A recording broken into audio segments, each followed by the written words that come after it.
Yan po ang pag-aayos ng mga basura sa kaalaman ng karamihan na marami pa pong hindi nakakaalam. Kailangan po ang basura ay hiwa-hiwalay. Basura na susunog, basurang plastic, basura ng lata, basura ng newspaper, basura ng pet bottle, basura ng bote. At bukod pa po yung mga basurang malalaki. Alam ba't yung mga oven toaster, plancha, ayan. May bayad na po yun. Hanggang pataas, palaki ng palaki. Bibili tayo ng sticker sa convenience. Pag sinabing kung plancha, meron pong price yun.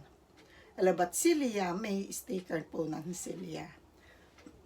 So, bali, bago mo itapon pati yon sa basurahan sa ibaba, itatawag mo sa City Hall.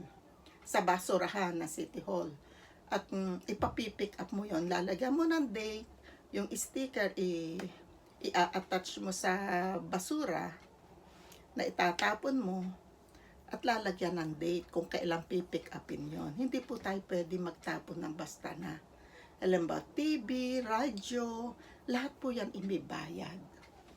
Kaya ingat po tayo sa basura at talagang kailangan po tayong sumunod sa mga rules and regulation na kung saang bansa tayo naroon para wala tayong maging problema. Hindi po masama ang sumunod tayo. Okay, thank you for watching. Bye!